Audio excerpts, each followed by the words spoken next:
Hello નમસ્કાર વિદ્યાર્થી મિત્રો, ધોરણ 12 ગુજરાતી મીડિયમ.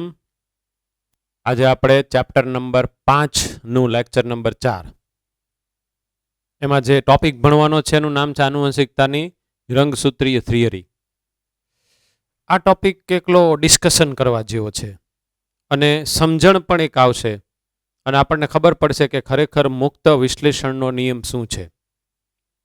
એટલે આપણે આ થિયરી ભણીએ એની પહેલાં વળી પાછી થોડીક હિસ્ટ્રી મેન્ડેલ દાદાની એમાંથી આપણે પાસ થ્રુ થઈ જઈએ. 1856 થી 1863 સુધીનું કામ, 7 વર્ષનું કામ. પછી 1865માં આ કામનું પબ્લિકેશન થયું, બધાની સામે મૂકવાનું હતું. એમના બધા ત્યારના સમવયસ્કો, એમના બધા મિત્રો, એમની જેવા કે જે બધા રિસર્ચ કરતા હોય એમની સામે મૂકવાનું હતું. એમને બધું સમજાયું મેન્ડેલ દાદાએ કે મેં આવું આવું કર્યું છે, આવા મને પરિણામ મળ્યા અને એમના આધારે મેં આવા બધા નિયમો આપ્યા. એક નિયમ આપણને બધાને ખબર છે કે પ્રભુતાનો નિયમ. પ્રભુતાના નિયમની અંદર આપણી પાસે અમુક બધા સત્ય વચનો આવ્યા હતા કે જે લક્ષણો માટે જવાબદાર કારક છે, કે જે લક્ષણોનું નિયંત્રણ કરે છે. આવા કારકો જોડમાં હોય છે. એમાં જ્યારે તે વિષમયુગની પરિસ્થિતિમાં હોય ત્યારે એક જ કારકને કારણે થતી અભિવ્યક્તિ બહાર આવે છે, એટલે એને આપણે પ્રભાવી કીધું. જે બિચારો અવ્યક્ત રહે છે તેને આપણે પ્રચ્છન્ન કહેતા. પછીનો નિયમ આવ્યો વિશ્લેષણનો નિયમ, સેગ્રીગેશન થવું એટલે કે છૂટા પડવું. આ નિયમનું બીજું નામ તો કે જન્યુઓની શુદ્ધતાનો નિયમ. આ નિયમ મુજબ લક્ષણો માટે જવાબદાર કારકો સામાન્ય રીતે જોડમાં હોય અને જ્યારે જન્યુઓ બને ત્યારે એ પોતે જોડમાંથી અલગ થઈ જાય, એનું વિશ્લેષણ અલગ રીતને થાય. એટલે એક કારક આ જન્યુમાં જાય, બીજો કારક આ જન્યુમાં જાય. ત્રીજો નિયમ, આ જે પહેલા બે નિયમ આવ્યા એ એક જનીનની આનુવંશિકતા એટલે કે એક લક્ષણને ધ્યાનમાં રાખીને યોજવામાં આવેલા સંકરણના આધારે આવ્યા, જેને આપણે મોનોહાઇબ્રિડ ક્રોસ કી એટલે કે એક સંકરણનો પ્રયોગ. તો અહીં એક એટલે એક લક્ષણને ધ્યાનમાં રાખીને યોજવામાં આવેલું સંકરણ, અને એનું જે વારસાગમન છે એ એક કારકનું ખાલી વારસાગમન કહેવાય. ત્યારબાદ દ્વિસંકરણના બધા પ્રયોગ, એને આપણે ડાયહાઇબ્રિડ ક્રોસ કહીએ. તો આપણને ખબર છે કે દ્વિસંકરણમાં દ્વિ શબ્દ એટલે બે લક્ષણોને ધ્યાનમાં રાખીને યોજવામાં આવતું સંકરણ. તેમાં આપણે લીધું હતું કે બીજનો રંગ અને બીજનો આકાર, આ બે વસ્તુ હતું. તો એમાં આપણને F2માં 9331 મળ્યું હતું. તેમાં 9331માં 9 અને 1 જે આપણને દેખાવ સ્વરૂપ મળ્યું હતું, જે આપણને ફિનોટાઇપ મળ્યું હતું, એ માતા પિતા જેવું હતું. પણ જે 3 મળ્યું એ કાંઈક નવું હતું. તો હવે અહીંથી ઇન્ટરેસ્ટિંગ વાત શરૂ થાય છે. આ થિયરી સમજવાનો મૂળભૂત આધાર આમાં પડેલો છે કે લો ઓફ ઇન્ડિપેન્ડન્ટ એસોર્ટમેન્ટ એટલે કે મુક્ત વિશ્લેષણનો નિયમ. કોઈ એક લક્ષણનું નિયંત્રણ કરતા કારકોની વહેંચણી કોઈ અન્ય લક્ષણનું નિયંત્રણ કરતા કારકોની વહેંચણીથી અલગ રીતે થાય છે. વાય આર પોતે અલગ અલગ રીતને વિશ્લેષણ પામે છે, એટલે કે વહેંચાય છે, એટલે કે છૂટા પડે છે, એટલે કે દૂર થાય છે. અહીંયાથી હવે આજનું જે આપણે સમજવાનું છે તેમનું અન્ડરસ્ટેન્ડિંગ સ્ટાર્ટ થાય છે. તો આ જે નવા બધા લક્ષણો મળ્યા એના કારણે મેન્ડેલ દાદાએ વિચાર્યું કે આવું થતું હોવું જોઈએ. એના આધારે એણે આ એક મુક્ત વિશ્લેષણનો નિયમ આપ્યો.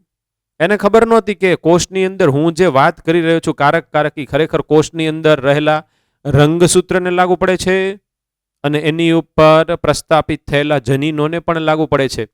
એ પછીથી બધાને ખબર પડી. અને તે એવું કીધું કે ભાઈ કારકો છે એક લક્ષણ માટેના, એની વહેંચણી કોઈ અન્ય લક્ષણ માટેના કારકોથી અલગ રીતને થાય છે. એણે આટલું જ ખાલી કહ્યું.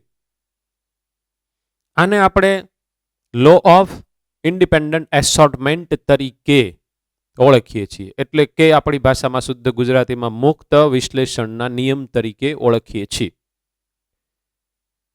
એમાં એણે જે કીધું એમાં અંદર શું થાય એ આપણે આજે ભણવાનું છે. પણ આ બધું થયું 1856 થી 1863 સુધીમાં. પછી 65માં એનું વર્ક પબ્લિશ થયું. પણ એ 1900ની સાલ સુધી અનરેકોગ્નાઇઝડ રહ્યું. એની ઓળખ વ્યવસ્થિત હરકીતને ન થઈ શકી. બધાએ એક્સેપ્ટ પણ ન કર્યું. જ્યાં સુધી પહોંચ્યું એ લોકોએ એક્સેપ્ટ ન કર્યું. ને અમુક જણાની પાસે તો પહોંચ્યું જ નહીં, કારણ કે કમ્યુનિકેશન નહોતું, મોબાઈલ નહોતા ને ત્યારે, આની બધી સાધન સામગ્રી વિકસી નહોતી. એટલે 1900માં પાછું એનું કામ પુનઃ પ્રસ્થાપિત થયું અને પછીથી પાછું ફરી વખત આ બધું પ્રકાશિત કરવામાં આવ્યું. તો હવે સમજો કે 1900માં આ બધું થયું પાછું ફરી વખત, એટલે કે મેન્ડલના થોથા કોઈ પણ સાયન્ટિસ્ટે ખોલ્યા હશે.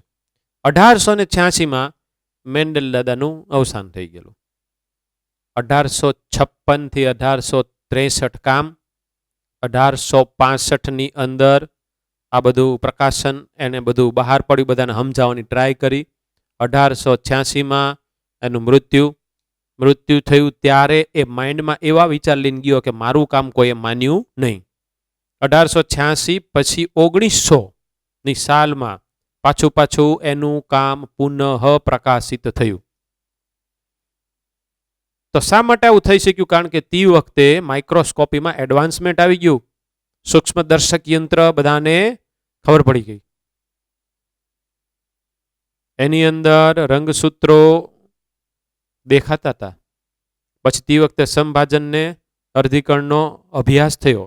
બધાને ખબર પડી કે આવી રીતે રંગસૂત્રો છૂટા પડે છે, એનું બિહેવિયર આવું છે, એની વર્તણૂક આવી છે. એ આપણે વાર્તામાં હમણાં આગળ જઈએ છીએ. તો મેન્ડેલના અવસાન ટાઈમે મેન્ડેલને ખબર નહોતી કે એને પોતાને ફાધર ઓફ જેનેટિક્સ નું બિરુદ મળી ગયું છે. એને ખબર નહોતી. એટલે ઘણી વખત આવું થાય. હવે ન થાય. જો કે આ બધું લેટેસ્ટ ટેકનોલોજી આવી ગઈ એટલે હવે ન થાય. આજે કામ કરો, આવતીકાલે વળતર મળી જાય.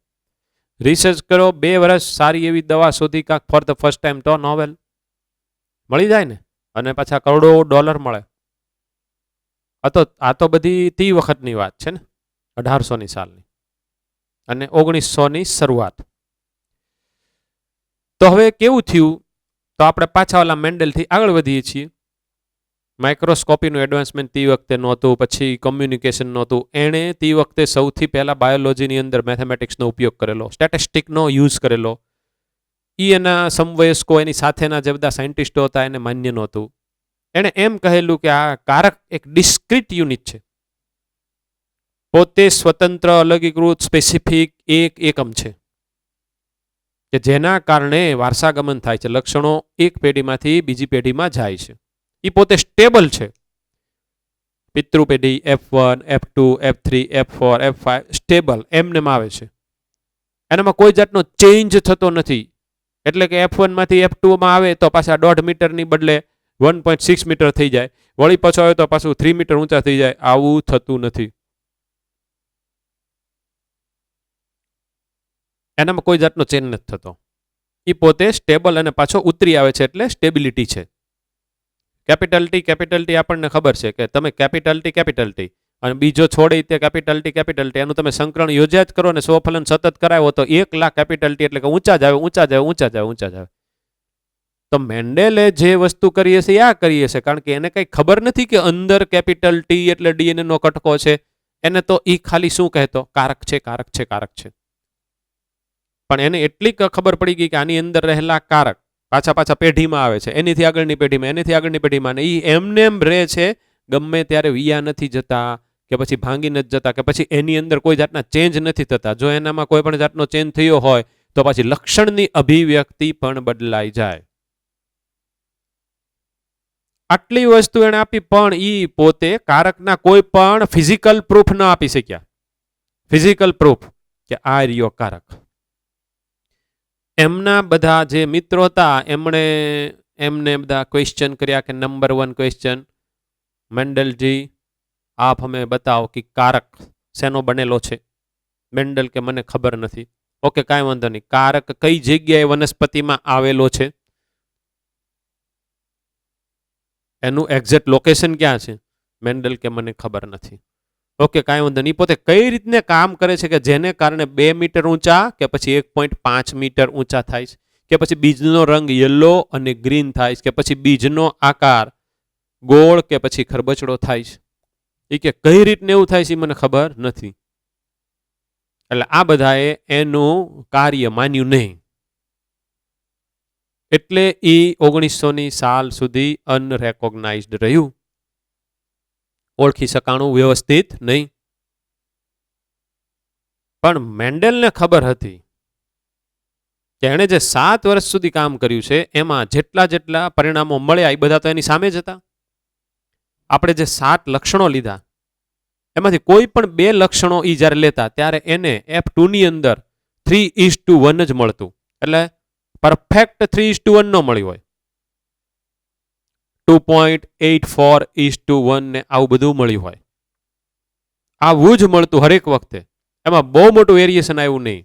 અને ન આવ્યું એટલા માટે જ તે મુક્ત વિશ્લેષણનો નિયમ આવ્યો.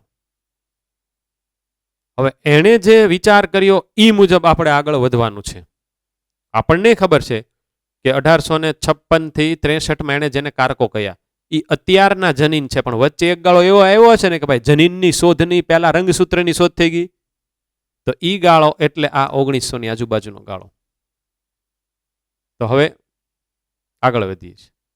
ધ વ્રીઝ, પછી કોરેન્સ અને શેરમાર્ક, આ 3 વૈજ્ઞાનિકોએ 1900ની સાલમાં મેન્ડેલ દાદાનું કાર્ય પુનઃ પ્રસ્થાપિત કર્યું.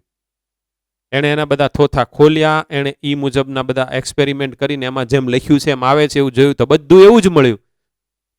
એટલે કાંઈ મેન્ડેલ ફાંકા મારીને નહોતો ગયો, એ વસ્તુ તો નક્કી થઈ ગઈ. એણે ખોટે ખોટું લખી નહોતું નાખ્યું કે મેં આવી રીતને આવા બધા એક્સપેરિમેન્ટ કર્યા અને મને આવા બધા પરિણામ મળ્યા. એને જેટલા પરિણામ જેવી રીતને મળ્યા એવી જ એણે નોંધ રાખી હતી. અને 1886માં એમનું જ્યારે મૃત્યુ થયું ત્યારે એમને નહોતી ખબર કે મારું કાર્ય આટલું બધું બહાર આવીને પછી જેનેટિક્સનો બેઝ બની જશે. એને એટલો વિશ્વાસ હતો કે ભલે બાકીના બધાએ ન માન્યું, પણ મેં જે કરેલું, મને જે પરિણામ મારી આંખ સામે છે મળેલા, આ બધા સાચા છે. એટલે આને મારે બાળી ન દેવાય, ભલે બાકીના બધા એમ કે આને મેં ન માનીએ. એટલે આ ઓલાન જેવું છે કે બકરીને બચ્ચું લઈને જતા હોય, સામેથી 10 જણા એમ કે તું કૂતરાને બચ્ચું લઈને જાસ, કૂતરાને બચ્ચું લઈને જાસ, ફેંકી દે.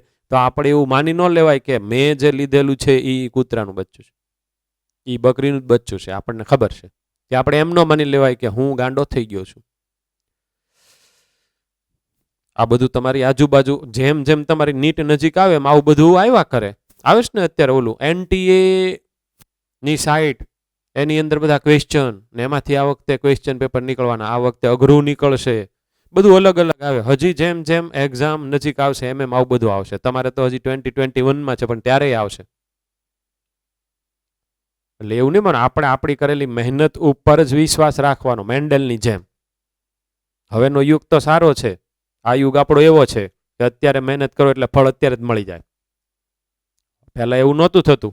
પહેલા તો કરેલી મહેનતનું ફળ આગળના જન્મમાં મળતું ને, આવું બધું હતું. અત્યારે તો આ જ જન્મમાં ને અત્યારે તે આ લેક્ચર પૂરું થાય વાંચી નાખો, યાદ રહી ગયું, આવતીકાલે ટેસ્ટ હોય લખી નાખો, માર્ક આવી જાય, મહેનતનું ફળ મળી ગયું. ન કરત ન મળે.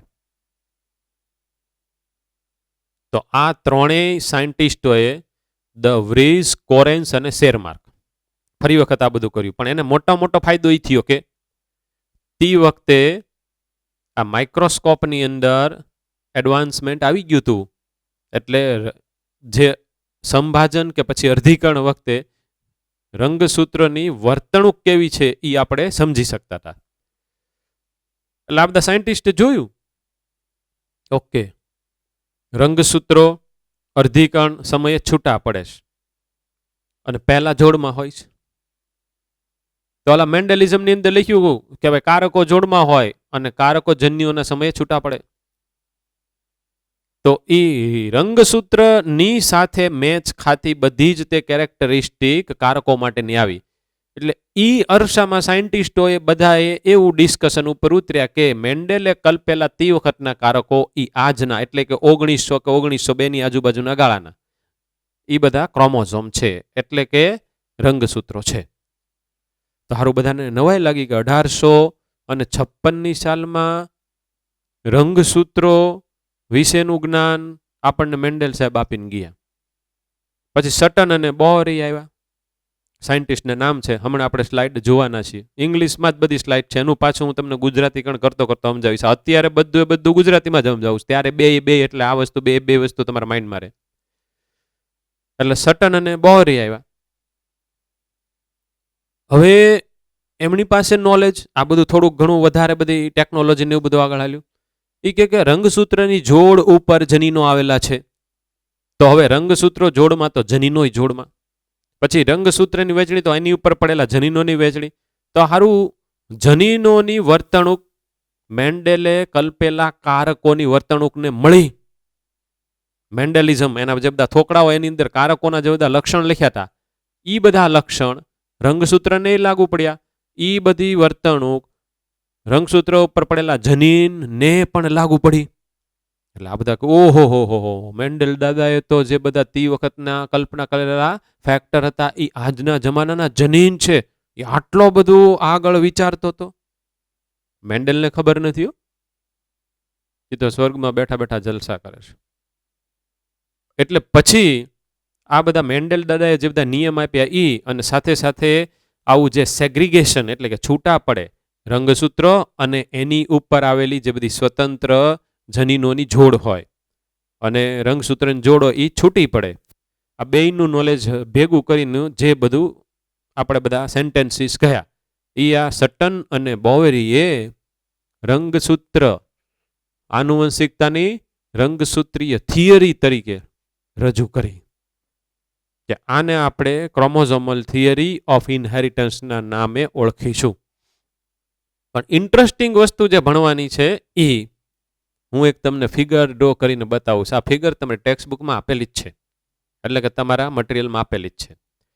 તો આખું ઇન શોર્ટ કેવું થયું, 1856 થી 1863 મેન્ડેલે કામ કર્યું. 7 વર્ષ બધા રિસર્ચ અને એક્સપેરિમેન્ટ અને એના આધારે બધા પરિણામો મેળવ્યા. એના કારણે બધા નિયમો આવ્યા. એક પ્રભુતાનો નિયમ, એક જન્યોની શુદ્ધતાનો નિયમ અથવા તો વિશ્લેષણનો નિયમ, અને થર્ડ એ મુક્ત વિશ્લેષણનો નિયમ. પહેલા બે નિયમ એક સંકરણ પ્રયોગ અને ત્રીજો નિયમ દ્વિસંકરણના પ્રયોગના પરિણામોના આધારે. 1865માં કામ બધાને બતાવ્યું. ન માન્યું એના કારણોની આપણે ચર્ચા કરી. 1886માં પોતે ગયા, પણ પોતાના થોકડા મૂકતા ગયા. 1900ની સાલમાં એનું કામ પુનઃ પ્રકાશિત થયું. કોણે કર્યું? ધ વ્રીઝ, કોરેન્સ અને શેરમાર્ક. 1902ની આજુબાજુ એડવાન્સમેન્ટ આવી ગયું હતું માઇક્રોસ્કોપીમાં. એટલે રંગસૂત્રની બધી વર્તણૂક મેન્ડેલે કલ્પેલા કારકની સાથે મળતી આવી. ત્યારબાદ બોવરી અને સટને રંગસૂત્રો ઉપર પડેલા જનીન. તો જ્યારે રંગસૂત્ર છૂટા પડે ત્યારે આ બધા જનીન તે છૂટા પડે. તો આ બધા જનીનની જે વર્તણૂક, એના જે લક્ષણો, એ બધા મેન્ડેલે કલ્પેલા કારકોને મળતા આવ્યા. મેન્ડેલના નિયમ અને આ નોલેજ બે ભેગું ઇઝ ઇક્વલ ટુ આનુવંશિકતાની રંગસૂત્રીય થિયરી. સાયન્ટિસ્ટના નામ, આ આખો ક્રમ તમને યાદ રહી જવો પડે. 1856, 1863, 1865, 1902ની આજુબાજુ, પછી સટન ને બોહરી. આ ક્રમ તમને યાદ રહી જવો જોઈએ. હવે અહીંયા ઇન્ટરેસ્ટિંગ વસ્તુમાં આપણે જઈએ કે જે મુક્ત વિશ્લેષણનો નિયમ છે એ એવી કઈ ટાઈપની કન્ડિશનમાં જ સાચો પડે, એની પણ મર્યાદા છે. ખોટો છે એવું નથી. તો આપણે પહેલા અર્ધીકરણ તો ભાઈ બધાને ખબર જ છે. જો અર્ધીકરણનો કોન્સેપ્ટ બરાબર માઇન્ડમાં નથી તો ગયા કામથી. અર્ધીકરણ છે. અર્ધીકરણ એક, અર્ધસૂત્રણ અને સમસૂત્રણ બે. છતાં હું તો પાછો વ્યવસ્થિત સમજાવવાનો જ છું. હવે આ 2n છે એ રંગસૂત્ર જોડમાં, પણ આમાંથી આ થવા માટે G1 S G2 પછી પૂર્વાવસ્થા એક, બાદનાવસ્થા એક, બાદનોત્તરાવસ્થા એક, અંત્યાવસ્થા એક, અને છેલ્લે કોષરસ વિભાજન થાય એટલે બે કોષ મળે. હું તમને આ પાઠની શરૂઆતમાં જ મેં તમને કહ્યું હતું કે I need knowledge of meiosis from you. હા, અર્ધીકરણ તમને આવડતું હોવું જોઈએ. હવે હું સમજાત રંગસૂત્રની આ એક એકલ સૂત્ર મેં ડ્રો કર્યું. એક એકલ સૂત્ર. બીજું કરું છું આ રેડ થી. ત્રીજું કરું છું ગ્રીન થી. એને આપણે થોડુંક નાનું કરીએ. અને બ્લુ થી. આ એકલ સૂત્ર છે મિત્રો. એકલ સૂત્ર. તો આ એસ ની પહેલાની અવસ્થા થઈ. એસ ની પહેલાની એટલે કે આ જીવન વાળી અવસ્થા છે. આ પાછી હું તમને બધાની આકૃતિ બતાવવાનો છું. આની અંદર કલરનું મહત્વ બહુ છે, રંગનું મહત્વ બહુ છે, સાથે સાથે આ બોર્ડવર્કનું પણ મહત્વ એટલું જ છે. તો હવે જોઈ એસ માંથી પસાર થઈ જાય તો એસ માં તો ડીએનએ નું સંયોજન થઈ જશે, પછી બધા પ્રોટીન ને બધું બની જશે, એટલે આ એકલ સૂત્ર એકની બદલે બે થઈ જશે. એટલે હવે જોજો ભાઈ, આ એકલ સૂત્ર બે કર્યા. પાછું બીજું એક મને યાદ આવ્યું તમારા માટે કે આ એકલ સૂત્ર એકલું હોય ત્યારે આપણે એને રંગસૂત્ર કહીએ, પણ જ્યારે એકલ સૂત્ર ડુપ્લિકેશન થઈ જાય ત્યારે અહીંયા સેન્ટ્રોમિયર હોય તો આને એક રંગસૂત્ર કહેવાય. એટલે રંગસૂત્ર તો જેટલા છે એટલા ને એટલા જરિયા કહેવાય. આ બધું આપણે 11માં ડિસ્કશન કરેલું છે. આ એકલ સૂત્ર પાછું એનું તે અહીંયા સામેનું એકલ સૂત્ર, આ એનું સેન્ટ્રોમિયર. આ બ્લુ કલરનું લઈ લઈએ, આ એનું સેન્ટ્રોમિયર. ગ્રીન કલરનું લઈ લઈએ, એનું સેન્ટ્રોમિયર.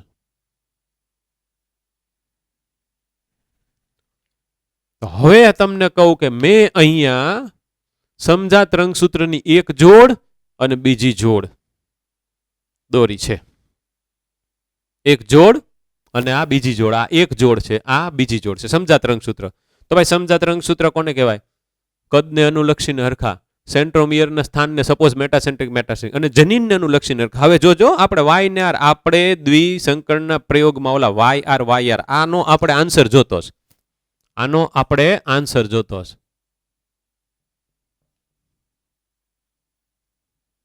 આમાં જે જન્યુઓ આપણે બનાવ્યા હતા ને,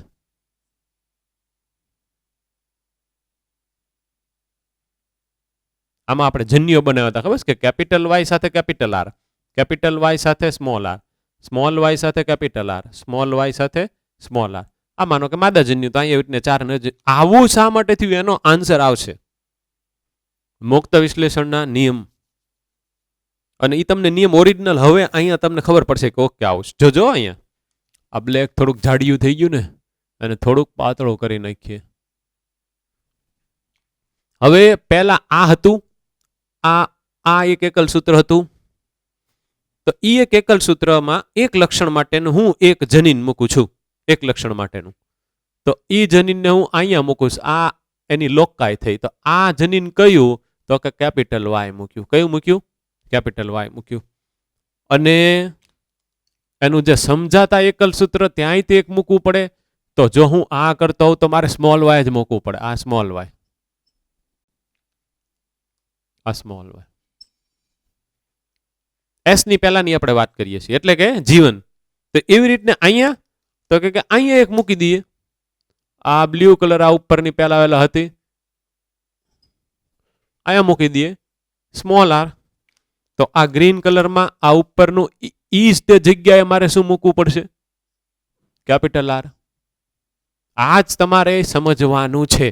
એક એકલ સૂત્ર, એક એકલ સૂત્ર, એક એકલ સૂત્ર, એક એકલ સૂત્ર. સમજાત રંગસૂત્રની જોડ સમજાત રંગસૂત્ર. હવે જ્યારે આ એક એક એક હતા ત્યારે જીવન હતું. એસ માંથી પસાર થઈ ગયા એટલે એક માંથી બે થઈ ગયા. તો આ કેપિટલ વાય નું ડુપ્લિકેશન થયું. અહીંયા પાછો કેપિટલ વાય જ આવે, અહીંયા પાછો સ્મોલ વાય જ આવે, અહીંયા પાછો સ્મોલ વાય જ આવે, અહીંયા પાછો કેપિટલ આર જ આવે. આ તો હવે એની જેવું જ થવાનું, કારણ કે એસ એટલે તો સ્વયંજનન. ખાલી 2C માંથી 4C થયું ડીએનએ. આવું થયું. તો એક સમજાત રંગસૂત્ર. તો જો ભાઈ હવે પાછા સમજાત રંગસૂત્ર. કદને અનુલક્ષીને હરખા, માનો કે મોટા, સેન્ટ્રોમિયરના સ્થાનને અનુલક્ષીને હરખા, દાખલા તરીકે મેટાસેન્ટ્રિક. અને જનીનોને અનુલક્ષીને હરખા દાખલા તરીકે બીજના રંગ માટેનું જનીન અહીંયા હોય તો અહીંયા બધા બીજના રંગ માટેના જ જનીન હોય. ચારે ચાર કેપિટલ વાય હોઈ શકે, આય હોઈ શકે. આપણે અત્યારે જીનોટાઈપ આ લીધું એટલે કન્ડિશન આવી હશે. તેનો સીધે સીધો મતલબ એવો થાય કે જ્યારે આપણે આવી ટાઈપનું જીનોટાઈપ લખીએ ત્યારે આપણે ખરેખર એસ ની પહેલાનો તબક્કો એટલે કે એ જે જીવન છે એને અનુલક્ષીને લખીએ છીએ. અને જો એ પોતે કોષ વિભાજન ની સક્રિય અવસ્થામાં ન હોય તો એ G0 કહેવાય, ક્વિસન્ટ ફેઝ G0 આપણે ભણી ગયા છીએ. અને તમે વાંચ્યું હશે અત્યારે મેં જે તમને કીધું હતું કે ભાઈ સેલ ડિવિઝન વાળું તમારે લેશન એક વખત રિવાઇઝ કરવાનું છે. તો આ હવે એસ માંથી પસાર થઈ ગયું. હવે આવે શું? G2, પછી આવે પૂર્વાવસ્થા 1, પછી આવે ભાજનાવસ્થા 1, પછી આવે ભાજનોત્તર અવસ્થા. તો હું જે આકૃતિ દોરી છે અત્યારે પૂર્વ ભાજનોત્તર અવસ્થા અને અંત્ય ભાજના અવસ્થા. હવે જ આમાં મેઇન વસ્તુ બધી શરૂ થાય છે ભણવાની. તો મારે સમજાત રંગસૂત્ર, કારણ કે અર્ધીકરણ છે એટલે સમજાત રંગસૂત્રની જોડ અહીંયા ગોઠવવાની છે, તો એ હું ગોઠવી રહ્યો છું, ધ્યાન રાખજો.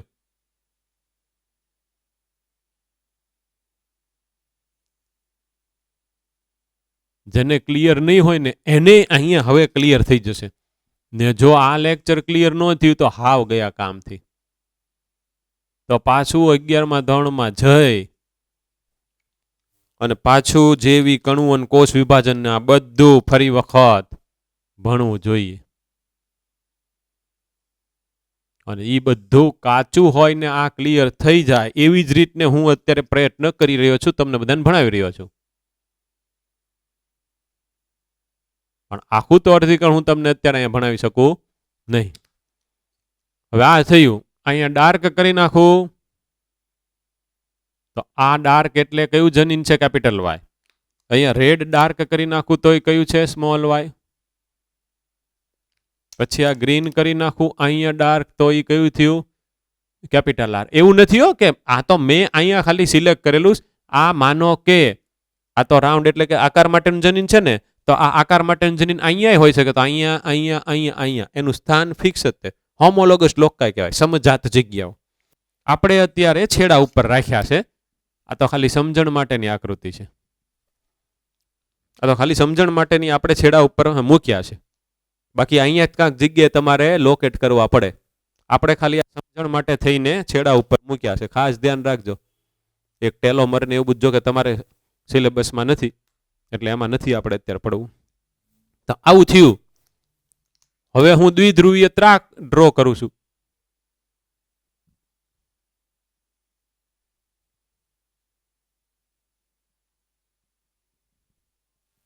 દ્વિધ્રુવીય ત્રાક થઈ ગયો. પોતાના ધ્રુવ તરફ ગોઠવાયેલા રંગસૂત્ર કેન્દ્રની સાથે ઈ ધ્રુવ તરફનો દ્વિધ્રુવીય ત્રાક જોઈન્ટ થઈ ગયેલો છે. જો તો આ મેં આકૃતિ હેની કરી? ભાજના અવસ્થાનો અંત ભાગ અને ભાજનોત્તર અવસ્થાની શરૂઆત હોય. કારણ કે આ તો બધા સ્ટેજ લિનિયર છે, સીધી એક જ આખી પ્રોસેસ છે. આપણે ગમે ત્યાં વચ્ચેથી આટલો ભાગ આ અવસ્થા, આટલો ભાગ આ અવસ્થા એમ કહી શકીએ નહીં. કારણ તો કે પૂર્વાવસ્થા હજી પૂરી ન થઈ હોય એની પહેલા ભાજના અવસ્થાની શરૂઆત થઈ જાય. આપણે અત્યારે અર્ધીકરણની એક અવસ્થામાં છીએ એટલે કે પૂર્વાવસ્થા 1, ભાજનાવસ્થા 1, ભાજનોત્તર અવસ્થા 1, અંત્યાવસ્થા 1 ને પછી કોષરસ વિભાજન આવશે. હવે શું થવાનું છે તો કે આપણને ખબર છે આ ત્રાક તંતુનું સંકોચન થશે, આનું તે સંકોચન થશે. આખું એક રંગસૂત્ર નીચે, આખું એક રંગસૂત્ર નીચે, આખું એક રંગસૂત્ર ઉપર, આખું એક રંગસૂત્ર ઉપર. તો આ જે સમજાત રંગસૂત્રની જોડ હતી એમાંથી ઉપરનું રંગસૂત્ર ઉપર, નીચેનું રંગસૂત્ર નીચે. અને પછી કોષરસ વિભાજન થઈ જશે એટલે કુલ 2 કોષ આપણને મળશે. જે આપણને 2 કોષ મળશે મિત્રો એ હું અત્યારે દોરી રહ્યો છું. અને હવે તમને ખબર પડી ગઈ કે આમાં મારે હું દોરવાનું. આ કોષ લઈએ. આ કોષ આપણે એવો લઈએ કે જે ઉપર ગયા એ. તો આ કોષની અંદર આવું હશે.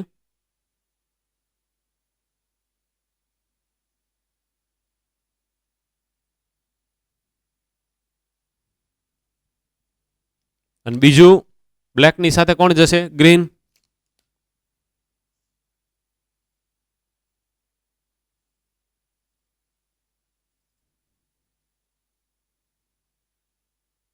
રેડી? આમાં શું દોરવાનું? તો કે જે નીચે આવ્યા છે એટલે કે રેડ અને બ્લુ.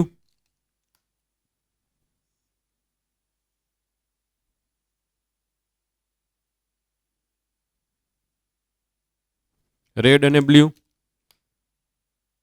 એટલું બધું આ ફિગર ઉપરથી નીટ એન્ડ ક્લીન થઈ જાય કે ના પૂછો વાત. ઓકે, હવે જ્યાં જ્યાં જેના જેના જીન છે આપણે લખી નાખીએ. તો બ્લેક છે એ કેપિટલ વાય છે. તો બ્લેકમાં અહીંયા કેપિટલ વાય. ગ્રીન છે એ કોણ છે? તો કે કેપિટલ આર. તો અહીંયા આવ્યા કેપિટલ આર. રેડ છે એ કોણ છે? તો અહીંથી જોનું સ્મોલ વાય આની વાત કરીએ. અને બ્લુ છે એ તો કે સ્મોલ આર. આ સ્મોલ આર આવ્યા. આજે એક કી એન વાળા બે કોષ બન્યા ઈ આ બન્યા એમ હું તમને કહું છું. માનો કે આ એક જોડ છે, બીજી જોડ છે, ત્રીજી, ચોથી, પાંચમી, છઠ્ઠી, સાતમી. તો 7 ઉપર 7 નીચે. તો આ એક આ બે આવા કુલ 7 હોય. અહીંયા 7 હોય. આપણામાં કેટલા છે? 23 જોડ. તો અહીંયા 23 હશે, અહીંયા 23. આવા રંગસૂત્ર આખા કે જેમાં બે એકલ સૂત્ર છે, બે રંગસૂત્રિકા છે. આપણે જેને સિસ્ટર ક્રોમેટિડ કહેતા. અહીંયા ધ્યાન રાખજો, આ બેને સિસ્ટર ક્રોમેટિડ કહેવાય, આ બેને સિસ્ટર ક્રોમેટિડ કહેવાય. પણ આ બ્લેક અને રેડ એને નોન સિસ્ટર ક્રોમેટિડ કહેવાય. એવી રીતે ગ્રીન અને બ્લુ નોન સિસ્ટર ક્રોમેટિડ. પણ બે ગ્રીન સિસ્ટર, બ્લુ સિસ્ટર. હગી બેન માસીની બેન એની જેવું. તો આ જે એક કી એન તમને જે દેખાય છે આ છે. હવે શું થાય? તો કે હવે આ એક કી એન માંથી આ જે એન થાય છે તો પ્યોર કઈ અવસ્થા છે? સંભાજન જ છે. તો હવે સંભાજનમાં રંગસૂત્રની ગોઠવણ વિષુવવૃત્તીય તલ ઉપર કઈ રીતને થાય? થોડીક વાર સુધી યાદ કરી લ્યો. તો આ જ પિક્ચર તમારી સામે આવે. મેં ઈ જ અહીંયા અત્યારે દોરી નાખ્યું છે.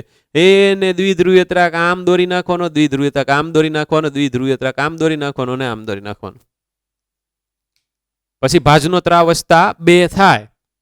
તો આ એક એકલ સૂત્ર ઉપર જશે, આ એક એકલ સૂત્ર નીચે, આ એક એકલ સૂત્ર ઉપર, આ એક એકલ સૂત્ર નીચે. તો હવે આમાંથી જે બે કોષ બને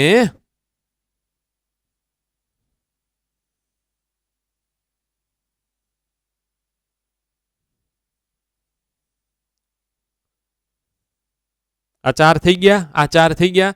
ઈ કેવા હોય? તો ઈ હવે તમને ખબર પડી જાય. જો આ ઉપર જવાનું, આ તે એકલ સૂત્ર ઉપર જવાનું. એટલે એવો આ કોષ હું અહીંયા દોરું છું હો ભાઈ, કે એની અંદર આ એકલ સૂત્ર, આ નીચે વાળો. હવે તમને મજા પડશે, જોજો. અને ગ્રીન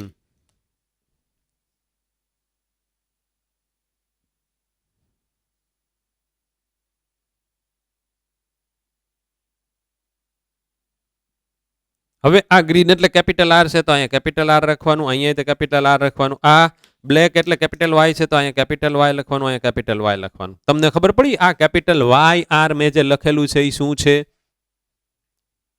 આ છે. હવે આમાં તો કે રેડ બ્લુ. આગળ કઈ તમે વિચારતા નહીં, નહીતર હલવાઈ જશો. હમણાં હું આવું જ છું. જેટલો તમને વિચાર આવી ગયો કે સાહેબ હવે આ બધા માટે કઈ રીતને કરશે, આવું છું. એ તો મારે સમજાવવાનું છે. મેઇન વસ્તુ છે આજની. તો જ મુક્ત વિશ્લેષણ ખબર પડે ને. મુક્ત વિશ્લેષણ અહીંયા સ્મોલ આર રેડ. આ હવે એકલ સૂત્ર એકલું એટલે આપણે એને રંગસૂત્ર કેવું હોય તો કહેવાય. એની ઉપર રહેલા આ કારક એટલે કે જનીન સ્મોલ વાય. આ બે થઈ ગયા, આ થઈ ગયો અને આ થઈ ગયો. જો તો જો આવી રીતે ગોઠવણ થઈ હોય તો સંભાવના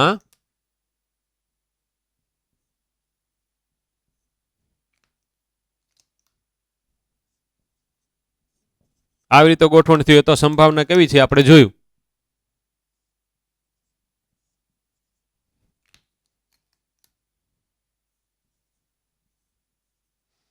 આવી રીતે ગોઠવણ થઈ હોય તો સંભાવના આ બે જ આવી, 50-50% પિતૃ પ્રકાર જેવા જ જન્યુઓ. પણ આવા ક્યારે મળે? તો કે જોજો અહીંયા ખાલી આ સમજાત રંગસૂત્રની જોડ આમની બદલે આમ ગોઠવાયેલી હોય, લીલી નીચે અને બ્લુ ઉપર. આ તમારે કામ કરવાનું છે, હોમવર્ક છે આજનું. અત્યારે તો 5 કે 10 મિનિટ જશે એટલે હું તમને નથી આપતો, કારણ કે મારે હજી ઘણી બધી સ્લાઇડ ઉપાડવાની છે અને એકાદ બે ત્રણ ટોપિક સ્લાઇટલી બહારના, ખાલી માત્ર તમને એ બધી ટર્મિનોલોજી સમજાવવાની છે. આને ઉલટું કરી નાખવાનું, એને ઉલટું કરો તો સ્મોલ આર ઉપર જાય અને કેપિટલ આર નીચે આવે. તો સ્મોલ આર ઉપર જાય એટલે વાય અને સ્મોલ આર, બ્લેક અને બ્લુ આવે, અહીંયા બ્લેક ને બ્લુ આવે, અહીંયા રેડ અને ગ્રીન આવે. તો આ અહીંયા આવી ગયું, આ અહીંયા આવી ગયું, તો અહીંયા કેપિટલ વાય, અહીંયા સ્મોલ આર, અહીંયા કેપિટલ વાય, અહીંયા સ્મોલ આર, એ આવી ગયું. અને સ્મોલ વાય ને કેપિટલ આર અહીંયા આવશે, સ્મોલ વાય અને આ અહીંયા આવી ગયો એટલે અહીંયા આવશે. પણ કલર એના હોવો છે. તો થયું કેવું, તો કે બ્લેક કલર, આ જે બ્લેક કલર છે એ ઓલવેઝ ગ્રીન સાથે જ રહે એવું નથી. આને તમે આમ કરીને ફેરવી નાખો તો એ બ્લુ સાથે આવી ગયો. એટલે એક લક્ષણની અભિવ્યક્તિનું નિયંત્રણ કરતા જનીનો, એક લક્ષણ, અહીંયા લક્ષણ કેવો છે, બીજનો રંગ, એનું નિયંત્રણ કરતા કારકોની વહેંચણી અન્ય લક્ષણનું નિયંત્રણ કરતા કારકોની વહેંચણીથી અલગ રીતને થાય છે.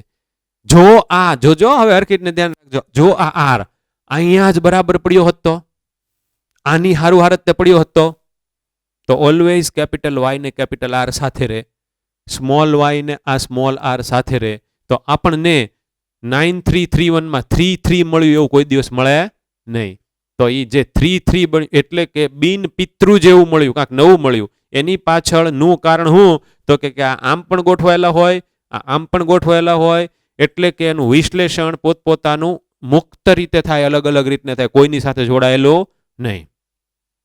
મુક્ત વિશ્લેષણની સમજૂતી આની ઉપરથી આપણને મળે. કઈ રીતને આ 4 જન્યુનો જન્મ થયો છે એ આના આધારે આપણને ખબર પડે એવું છે. એટલે હોમવર્કમાં શું કરવાનું, જો કાં તો તમે આને આમ નામ રાખીને આને આમ કરી નાખો તોય તે એનું જ થશે. આને તમે આમ કરશો તો સ્મોલ વાય અને કેપિટલ આર અને કેપિટલ વાય ને સ્મોલ આર, એનું જ થશે, એનું જ થશે. પણ યાદ રહે કે મેન્ડેલને ખબર નહોતી કે આવું બધું અંદર કોષમાં છે અને હાલે છે. રંગસૂત્રોની એક જોડ દેખાઈશ, એની ઉપર સ્વતંત્ર જોડ છે, સ્વતંત્ર જોડ છે, ઈ કોની છે, કારકોની છે. આ રંગસૂત્રની એક જોડ, આ બીજી જોડ, હવે આ એક, આ એટલે કે વિશ્લેષણ થયું. તો એવી રીતને આનું તે વિશ્લેષણ થાય. આ જ્યારે છૂટું પડે ત્યારે કેપિટલ વાય, પછી આ પાછો બીજો કેપિટલ વાય. તો રંગસૂત્ર અને એની ઉપર લોકેટ થયેલા જનીનો, આની વર્તણૂક, મેન્ડેલે કલ્પેલા કારકોની વર્તણૂક ને મળતી આવી. એટલે પછી ખબર પડી કે એણે જે કલ્પેલા કારક એ અત્યારના જનીન છે, જીન્સ છે, કે જે રંગસૂત્ર ઉપર લોકેટ થયેલા છે. અને એ પોતે સ્વતંત્ર છે, સુસ્પષ્ટ છે, ડિસ્ક્રીટ યુનિટ છે અને સ્ટેબલ છે, વારસામાં સ્ટેબલ એમને એમ રહે છે. ઓકે, હવે લિમિટેશન શું આવ્યા, તો કે માનો કે આગળ ઉપર અમુક સાયન્ટિસ્ટોએ દ્વિસંકરણનાત્ય પ્રયોગ કર્યા. એમાં 9331 ની બદલે કોઈ અલગ પ્રમાણ મળ્યું. દાખલા તરીકે 11, 1, 1 અને 3. તો 11 અને 3 ઈ તો પોતે ઓલા પિતૃ સંતતિ, આપણે પિતૃ પ્રકાર જેવા કહેવાય. 11 અને 3 માતા પિતાની જેવા લક્ષણ કહેવાય. ખાલી 2 જ કેવા મળ્યા, કાંક અલગ ટાઈપના. આવું થયું ને. તો ઈ ટાઈપનું જ્યારે પરિણામ પ્રાપ્ત થાય તે વખતે આ મુક્ત વિશ્લેષણનો નિયમ એનો આધાર લઈ અને આ ટાઈપના પરિણામ 11, 1, 1, 3 ની સમજૂતી આપી શકાય નહીં. એટલે કે આ ટાઈપના પરિણામની સમજૂતી આપવા માટે મેન્ડલનો મુક્ત વિશ્લેષણનો નિયમ સક્ષમ નથી, ખોટો નથી એમ ન કહેવાય, આ ખોટો છે એમ ન કહેવાય. એ પોતે ખોટા છે એવું કોઈ દિવસ ન કહેવાય. આ ટાઈપના પરિણામનું એક્સપ્લેનેશન મેન્ડલના નિયમ નથી આપી શકતા. તો આના માટેનું એક્સપ્લેનેશન પાછું બીજું કાંક આવે. તો પછી થોમસ હન્ટ મોર્ગન નામના સાયન્ટિસ્ટે એક ડ્રોસોફિલા ફળમાખી ઉપર બધા પ્રયોગો કર્યા અને એના આધારે એણે પુરવાર કર્યું કે લિંક્ડ જનીનો એટલે કે સંલગ્ન જનીનો હોય. એટલે મેં હમણાં વાત કરીને, હવે સમજો કે સંલગ્ન જનીનો કોને કહેવાય? આ સમજાત રંગસૂત્રો પર પડેલા જે બધા જનીનો હોય ને એ બધાને સંલગ્ન જનીનો કહેવાય. તો હવે સંલગ્નતા કોને કહેવાય? તો કે વારસામાં બે લક્ષણ માટેના જનીનો એક સાથે ઉતરી આવે, જેટલા વધુ ઉતરી આવે એટલી સંલગ્નતા વધારે કહેવાય. તો એવું આપણને ક્યાંથી ખબર પડે? તો કે જો હું એક જનીન આ વાયની બરાબર અહીંયા બાજુમાં મૂકી દઉં તો હાવ નજીક નજીક છે, તો એ બે તો હારવાર જ રહેવાના. પણ એક અહીંયા વાય છે, અહીંયા હું કે મૂકું છું અને અહીંયા એલ મૂકું છું, તો વાય અને એલ આગા આગા છે, તો એની સંલગ્નતા ઓછી થઈ. જે સૌથી વધારે નજીક હોય એની સંલગ્નતા વધારે. તો હાવ વાય ને અડોઅડ મૂકી દઉં તો કે તો એની સંલગ્નતા સંપૂર્ણ. થોડાક આઘાતો તો કે તો એની સંલગ્નતા અપૂર્ણ. હવે આનું તમને થોડુંક ઇમ્પ્લિમેન્ટેશન તમારે તમારા ઘરે જ અભ્યાસ કરવાનો છે, અથવા તો આજુબાજુમાં આમ તમે જુઓ એટલે તમને ખબર પડી જાય. તમારે જોવાનું કે તમારા દાદા દાદી, એમના દીકરા દીકરી અને એમના દીકરા, આમાં બે લક્ષણ તમારે જોવાના કે જે હરખા હરખા જ હોય. માનો કે ઊંચાઈ તો બધા ઊંચા ઊંચા ઊંચા ને ઊંચાઈની સાથે નાક તો કે ઓલો લાંબુ લાંબુ લાંબુ લાંબુ બધાનું, કાં તો ઊંચાઈ અને બધાના તો કે કરલી કરલી કરલી વાળ. એ તમારે છે ને જો આ હું તમને ખાલી અન્ડરસ્ટેન્ડિંગ માટે કહું છું. જનીનોના નકશા તૈયાર કરવા માટેની એક ટ્રીક છે, એની અંદર આ બધું ઉપયોગી. આપણે આગળના હવે જ્યારે લેક્ચર આવશે ત્યારે થોડોક એનો અભ્યાસ કરવાનો છે, આ બધા જીનના બધા નકશા તૈયાર કરવા માટે. તો આવા બે લક્ષણ જે વારસાગત હરખા હરખા હરખા ઉતરી આવતા હોય, કરલી તો કરલી જ વાળ હોય, તો ભાઈ ચલો કરલી કરલી વાળ અને ઊંચાઈ 6 ફૂટ 6 ફૂટની આજુબાજુ બધાને થતી હોય, તો ઈ જે આખે આખું કુટુંબ છે એની અંદર આ કરલી વાળ અને ઊંચાઈ એના જે બે લક્ષણો છે, એના જે જનીન છે એ જનીન સંલગ્ન કહેવાય સાથે ને સાથે. એટલે કે એ છૂટા પડવાની વૃત્તિ ઓછી ધરાવે છે, સાથે રહેવાની વૃત્તિ વધારે છે. અમે તમને સિમ્પલ એક્ઝામ્પલ આપ્યું છે. કોઈ પણ વસ્તીના સભ્યો એની અંદર આ જે જનીનોની ગોઠવણ એ બધું ફિક્સ હોય કે આ સ્થાને આ લક્ષણની અભિવ્યક્તિ માટેના જ જનીન આવેલા હોય, તો જેને સમજાત રંગસૂત્રો કહેવાય ને, નહીતર ન કહેવાય. એટલે આ એક આપણે ક્લાસિકલ એક્ઝામ્પલ લીધું. તો આ પાછું આપણે પ્રયોગોના આધારે સાબિત પણ કરવાનું છે. પ્રયોગો કોની પર કર્યા? ડ્રોસોફિલા મેલેનોગેસ્ટર નામની ફળમાખી. તો ભાઈ આ ટીએચ મોર્ગને એ ફળમાખી જ શા માટે સિલેક્ટ કરી હતી? હાથી કેમ નો સિલેક્ટ કર્યો? કે પછી મચ્છરિયું કેમ નો સિલેક્ટ કર્યું? એના આપણે જવાબ હમણાં આપણે સ્લાઇડ પાડીએ ત્યારે જોશું. પણ આ વસ્તુનો તમારે એક અત્યારે સ્ક્રીનશોટ લઈ લેવો જોઈએ. આ ખૂબ અગત્યનું છે. આમાં તમને સમજાત રંગસૂત્ર ખબર પડી, એની ઉપર થયેલા જનીનોની ગોઠવણ ખબર પડી, સમજાત રંગસૂત્રો કઈ રીતે ગોઠવાઈને પછી છૂટા પડે એની વર્તણૂક પણ તમને ખબર પડી. એના આધારે જનીન તો એની ઉપર જ છે, એટલે એને તો બિચારાકને લાવવા લઈ જવા વાળા બધા છે. પછી આ આમ પણ હોઈ શકે, અથવા આને આમ નામ રાખો, આને આમ કરી નાખો. It is your homework. એટલે ખાલી આને આમ ફેરવી અને આખું પાછું તમારે ફરી વખત ડ્રોઈંગ કરવાનું છે હોમવર્કમાં. આનું એક ક્લિકિંગ કરી લો, પછી પાછું આપણે બધી સ્લાઇડો જોઈ લઈએ છીએ.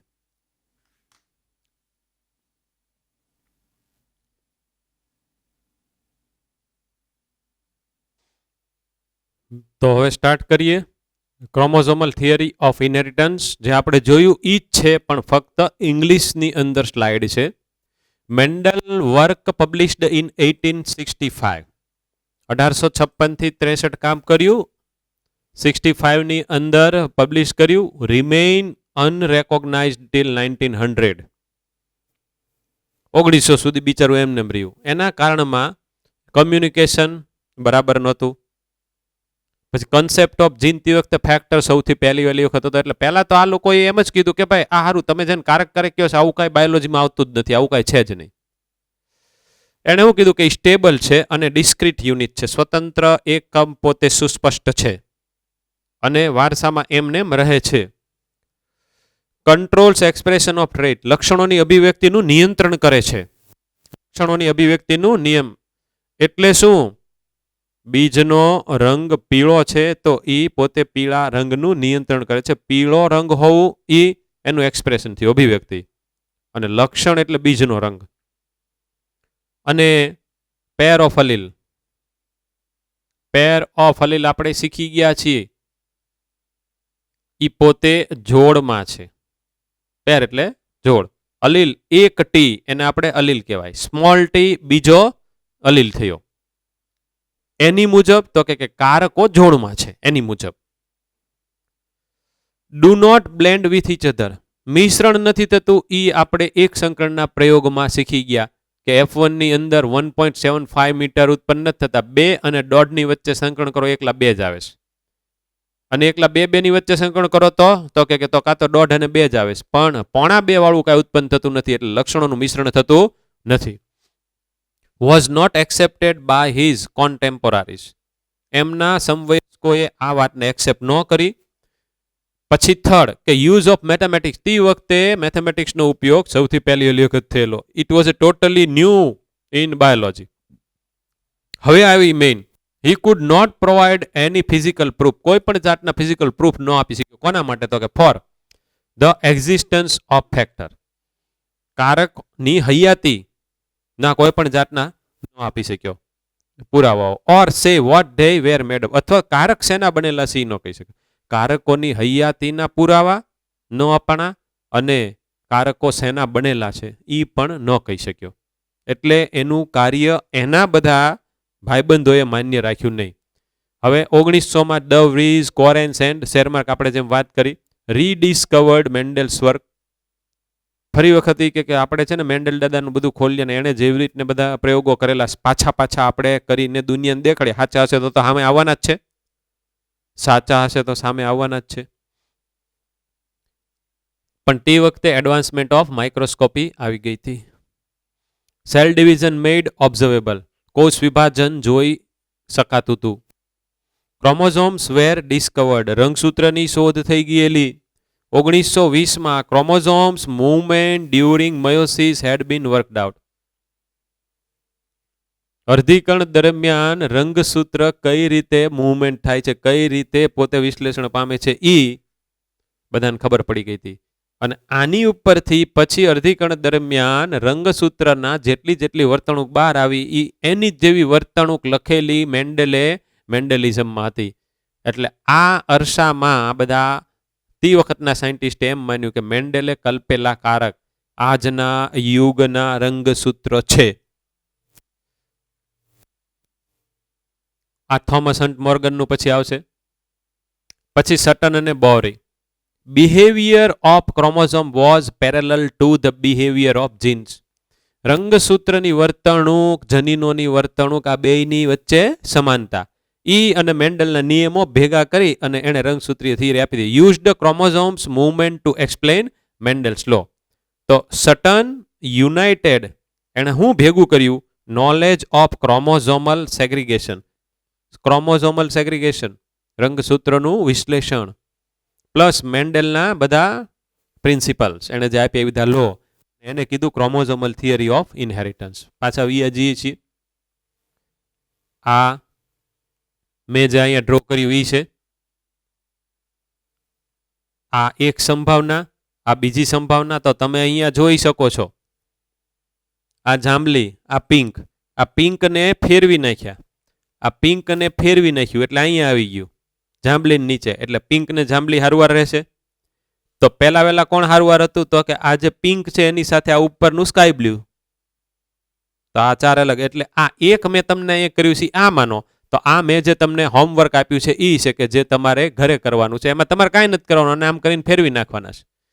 આ એક સમજાત રંગસૂત્ર. પણ અહીંયા તમે જુઓ, અહીંયા તો તમને મજા પડી જશે. હિયર ઇટ ઇઝ રિટન જીવન લખેલું છે. તો આ એક એકલ સૂત્ર, કુલ 4 એકલ સૂત્ર મેં અહીંયા પહેલા કર્યા હતા. Black, red, green, blue. પછી અહીંયા G2 લખેલું છે.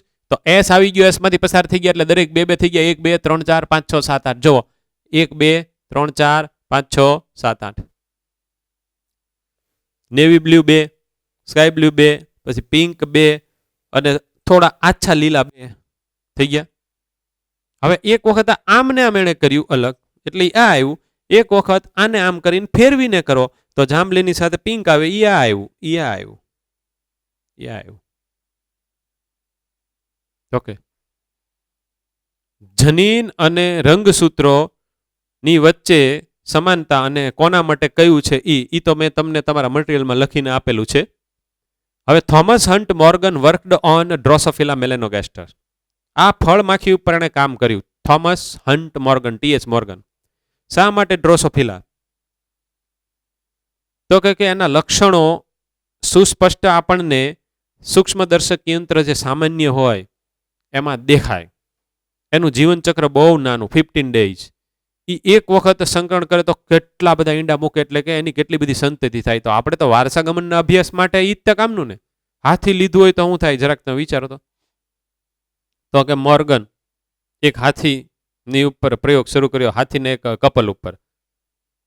એને છોકરો થયો, મોટો, એના બધા લક્ષણો ઉતારતો ઉતારતો મોર્ગન મરી જાય. પછી એનો છોકરો, નોલા હાથીના છોકરા, પછી એનો છોકરો, એના છોકરા, એના છોકરા. તો સારું, અત્યાર સુધી માંડ 4-5 પેઢીનો અભ્યાસ તો માંડ થઈ ગયો, એની કરતા વધારે ન થઈ શકે. ત્યાં તો ઓલી 21મી સદી ખતમ થઈ જાય. કારણ કે આપણો પાઠ જ છે ને, વારસાગત લક્ષણો કઈ રીતને ઉતરી આવે છે, એની પાછળ જવાબદાર શું છે, અંદર બધી ઘટનાઓ કઈ થાય છે, એનું આપણે નોલેજ મેળવવાનું છે. એટલે પાછું બીજું કે લેબોરેટરીમાં એનો ઉછેર બહુ ઇઝીલી થઈ શકતો હોવો જોઈએ. એ પાછી બિનઝેરી હોવી જોઈએ. તો આ બધી લાક્ષણિકતા આનામાં હતી. એટલે they could be grown on simple synthetic medium in the laboratory. લેબોરેટરીમાં એ બહુ સરસ રીતે આપણે જે માધ્યમ, સંવર્ધન માધ્યમ, એને બધું ખાવા પીવાનું, એની ઉપર એનો ઉછેર થઈ શકતો સરસ રીતને. they complete their life cycle in about 2 weeks. 2 વીકમાં એનું જીવનચક્ર પૂરું. નાનેથી મોટું થઈને વૃદ્ધ થઈને મરી જવાનું તો 15 દિવસ થાય. 15 દિવસ બાદ પાછી F1 મળે, પછી પાછી F2 મળે, F3 મળે. તો 6 મહિનામાં તો કેટલી બધી આવી પેઢીઓનો અભ્યાસ થઈ શકે. તો આપણને ખબર પડે કે ભાઈ કયા લક્ષણો એમને હારવાર આવે છે. જે લક્ષણ સાથે સાથે જ આવ્યા એ લક્ષણ માટેના જનીનો એક જ સમજાત રંગસૂત્ર ઉપર અને હાવ નજીક પડેલા હોય. એટલે કે આવા બધા કારકો, એટલે કે આવા બધા જનીનો સંલગ્ન જનીનો હોય. અને એની વારસામાં સાથે રહેવાની વૃત્તિ વધારે છે, એટલે કે સંલગ્નતા વધારે છે, એટલે કે છૂટા ઓછા પડે છે. એન્ડ એ સિંગલ મેટિંગ, એક વખતના સંકરણ, could produce a large number of progeny flies.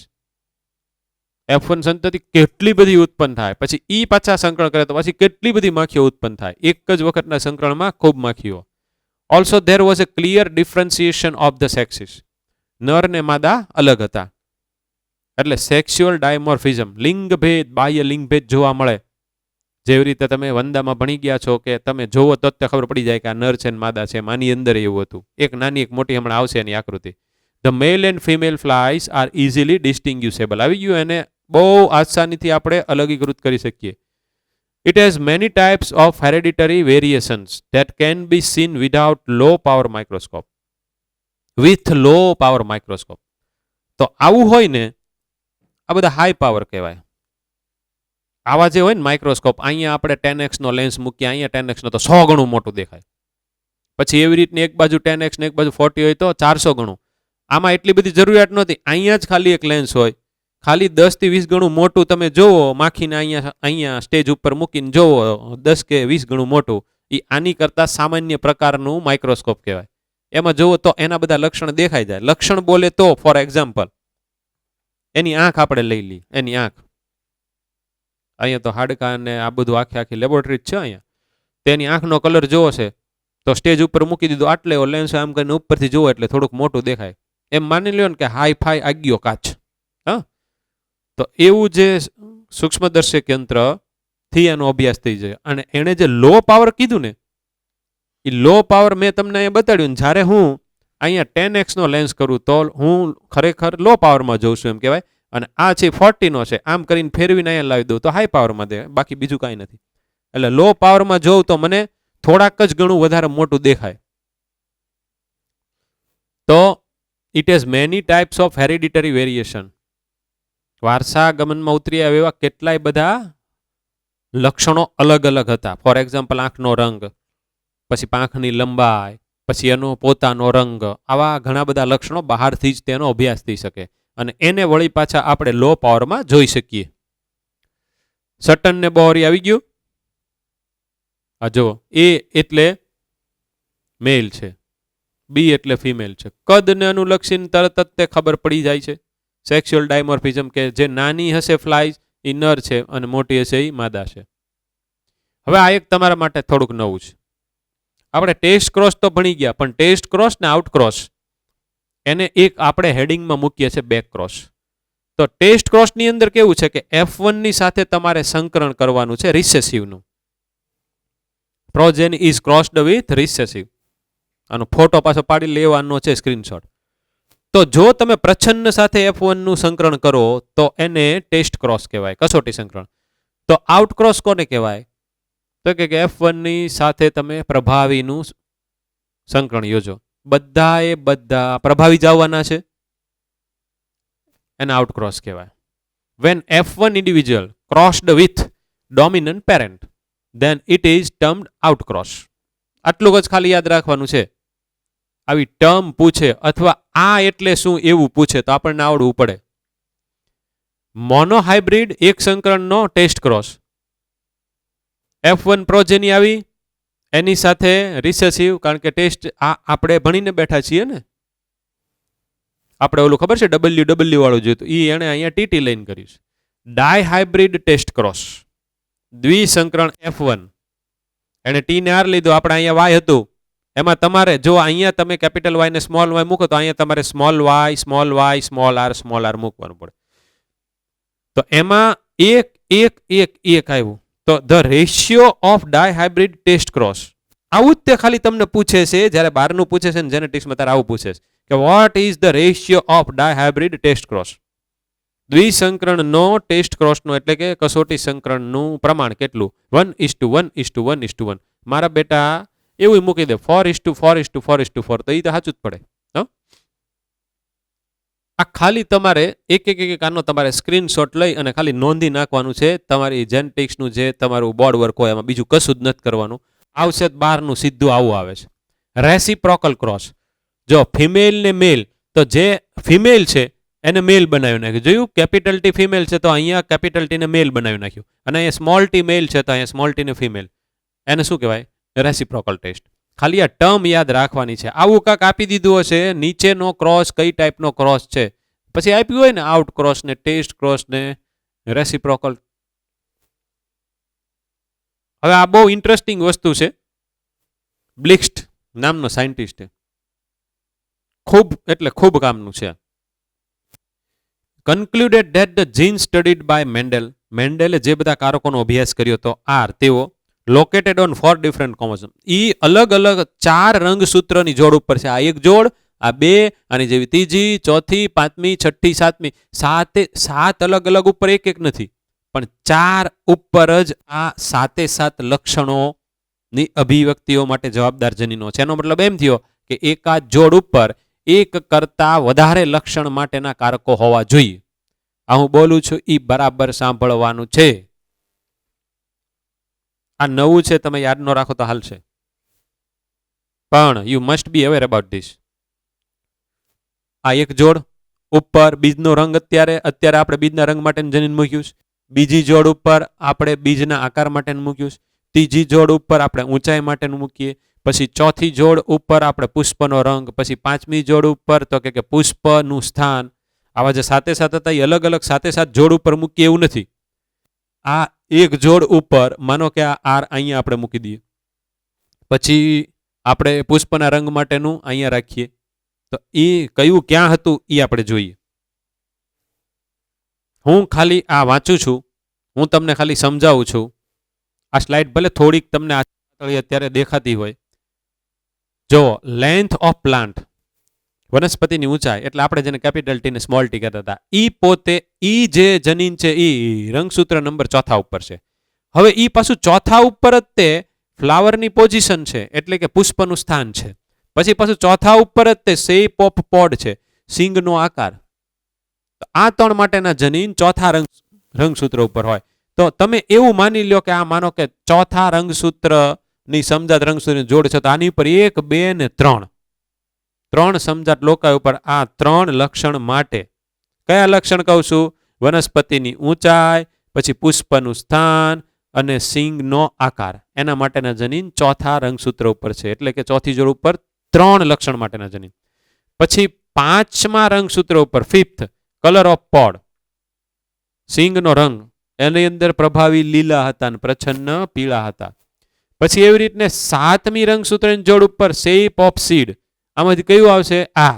તો આ 7મી જોડ છે, આ મેં અહીંયા જે ડ્રો કરી છે 7મી રંગસૂત્રની જોડ છે. પછી ફર્સ્ટ ઉપર તો કે કલર ઓફ કોટાઇલેડોન અને કલર ઓફ ફ્લાવર,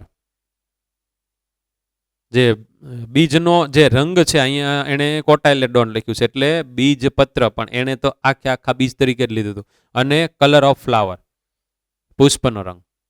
તો અહીંયા બીજનો રંગ લીધો આ, તો અહીંયા આ જ તે રંગસૂત્ર, આ જે જોડ છે એ આપણા માટે પહેલી જોડ થઈ, આ છે આપણા માટે 7મી થઈ. પણ આ પહેલી જોડ ઉપર હજી કલર ઓફ ફ્લાવર, પુષ્પના રંગ એટલે કે વાયોલેટ કે સફેદ માટેનું જનીન અહીંયા કાંક છે, એ ત્યાં કાંક છે. આ થોડીક ઇન્ટરેસ્ટિંગ માહિતી છે કે જે તમારે યાદ રાખવાની છે. ઓકે. ચોથા રંગસૂત્ર ઉપર 3 લક્ષણ માટેનું જનીન, પછી 5મા રંગસૂત્ર ઉપર 1, 7મા ઉપર 1 અને પહેલા ઉપર 2 લક્ષણ માટેના જનીનો આવેલા છે. કોણે કીધું? એસ બ્લિક્સ્ટ. તો હવે આમાંથી એક પ્રશ્ન કાઢું છું કે મેન્ડેલે આપેલા મુક્ત વિશ્લેષણના નિયમની મર્યાદા, એટલે કે એ પોતે કઈ આનુવંશિકતા સમજાવી શકતો નથી, કઈ આનુવંશિકતા સમજાવી શકતો નથી. આન્સર શું આવે? સંલગ્નતાની આનુવંશિકતા સમજાવી શકતો નથી. 2 લક્ષણો સાથે સાથે વારસાગમન કઈ રીતે થાય છે એ મેન્ડેલનો આ નિયમ સમજાવી શકે નહીં. એટલે મોર્ગને કરેલા બધા પ્રયોગ ડ્રોસોફિલા મેલેનોગેસ્ટર ઉપર આપણે હવે પછીના લેક્ચરમાં જોઈશું, એની ઉપરથી આપણને સંલગ્નતા ખબર પડશે. પણ એ મોર્ગનને પરિણામ 9331 નહીં મળ્યા હોય એટલે એ બધું સામું આવ્યું હશે ને રિસર્ચ થઈને. જો 9331 મળ્યું હોય તો મેન્ડેલનો નિયમ એને લાગુ પડે જ. ઓકે. તો આ પ્રયોગ છે લિંકેજ એન્ડ રીકોમ્બિનેશન, એટલે કે પુનઃ સંયોજન ક્યારે થાય? વ્યતિકરણની ઘટના વખતે. અહીંયાથી આપણે આગળ હાલવાનું છે. આ આપણે નેક્સ્ટ લેક્ચરની અંદર ભણશું. ત્યારે પાછું આને સમજવા માટે આની જેવું પાછું બીજું એક બોર્ડ વર્ક આપણે કરશું. એ આવડી જશે, પાછું આવડી જશે. એટલે મિત્રો જેનેટિક્સમાં તો આ બધા ટોપિક તમને સમજણ માટેથી મારે પાછી એની જે એબીસીડી હોય એ તમને વારા ઘડીએ ભણાવ કરવી પડશે. ઓકે. તો આજનું બહુ આમ તમે જોશો તો ઓછું હાલ્યું હશે, પણ ફટાફટ કરી નાખવાનો આજે ટાઈમ તે ઓછો જશે, કારણ કે મેં સમજાવવામાં જ બહુ ટાઈમ લઈ લીધો છે. હા ઓછું, પણ આ એટલું બધું કોન્સેપ્ચ્યુઅલ છે કે ના પૂછો વાત. એટલે એ એક વખત માઇન્ડમાં ક્લિયર થઈ જશે. હવે તમને ધીમે ધીમે મારી ઓલી વાત સાચી લાગતી હશે કે જેનેટિક્સ જો હરખી રીતને ક્લિયર તો ફટાફટ 2 કલાકમાં તમારે આના જે 4-5 પાઠ છે થઈ જાય. આમ જસ્ટ ખાલી પાના જ ફેરવવાનું રહે, આમાં હશે, આમાં હશે, આમાં હશે, આમાં હશે. કારણ કે આમાં ખૂબ ઇન્ફોર્મેશન હોય એવું બહુ ઓછું આવે, પણ કોન્સેપ્ટ હોય ખૂબ આવે, અને કોન્સેપ્ટનું એપ્લિકેશન આવે. ઓકે. તો આજનું લેક્ચર પૂરું કરીએ. નમસ્કાર, આવજો.